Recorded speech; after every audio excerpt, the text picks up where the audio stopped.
Hey, so today I wanted to do a little bit of a chat about immersive technologies, but more focusing in on drones and how important they are to digital environments. Because I probably do more work on the tail end where I would get LiDAR and photogrammetry from drones and being able to showcase that in these digital environments. Like a lot of the work I do, getting large surveying data for mine sites as well as big civil works, and now more recently it's more dealing with being able to capture assets for educational purposes and bringing them into the classroom.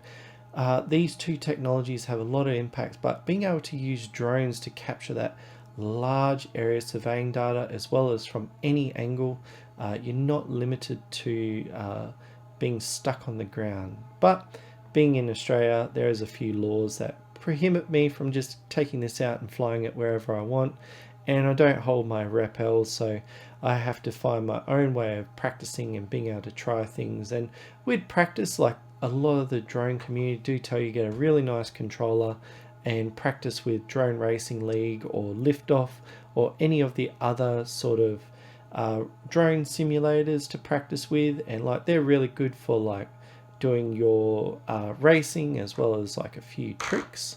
But when it comes to drones themselves, what I wanted to practice was more that cinematography side of things as well as the scanning side. So I wanted to show this in like a little demo because I've been working on this drone controller for a bit.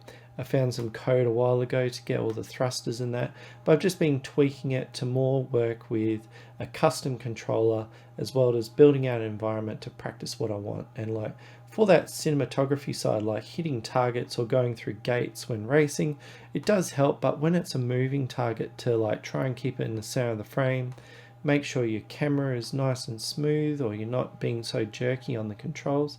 Like it's a whole nother ball game. So being able to have an environment digitally where I can go practice this, not taking this out in the street and flying behind cars or tracking people, because I know CASA would have a go at me for that.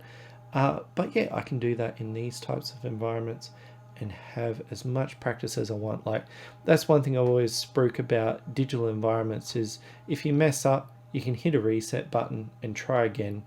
So it's not like if you break a drone, like it's got downtime and being able to set up the shot again, like in here, you can just hit a button, go again and try that. So with this environment as well, like one thing I always wanted to do, especially with like a cine whoop, is like going from outside to inside and practice those types of shots.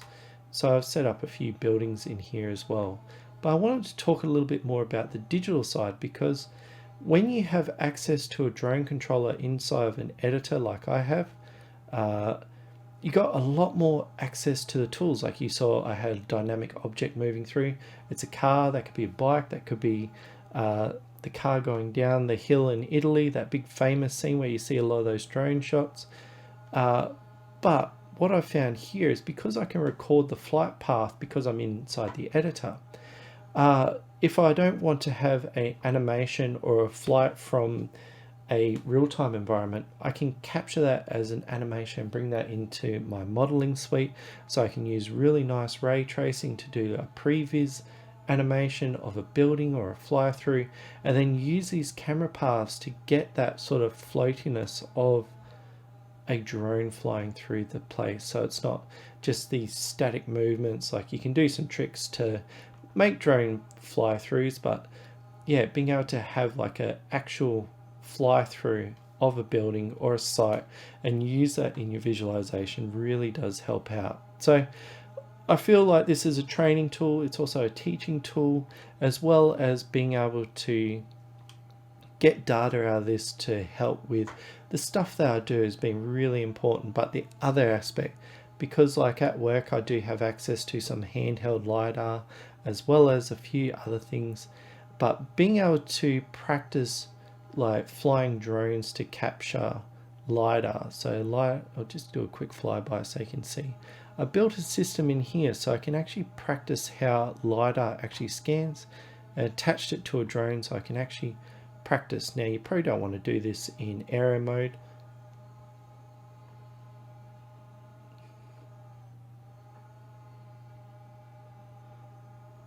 But with a few practice fly throughs, you can plan out a flight path, probably not using acro mode like I've done, where we actually plot in, click the screen to draw in a flight path as well, using the same sort of environment, but that one's in Mount Morgan that I did. But being able to practice surveying with drones and LiDAR, like photogrammetry, is pretty much the same thing, but it's just not lasers taking dots, it's using images to capture the information, and being able to access like resources like reality capture from Unreal, or you have Meshroom, that's another free one, and you work your way up to add yourself Metashape and like a few more of those more commercial tools. But just being able to get the practice in there to do these types of scans and show people how, like, just being able to see in 3D space how a scanner is behaving, because some people, when I give them the handheld scan, they hold it in one place and wondering why it's not doing a good scan. But it's just demonstrating, like, so you can see on the actual model how moving around is going to give the camera or the LiDAR that different telemetry to be able to get a really good scan out of it. And like for me, like I do most of my photogrammetry on the ground at the moment, but if in the future I do get access to get that RePL license, I'll probably definitely take it, because it is an area I want to expand out to, being able to bring real world assets and bring them into these digital environments. Like I remember I was having a conversation about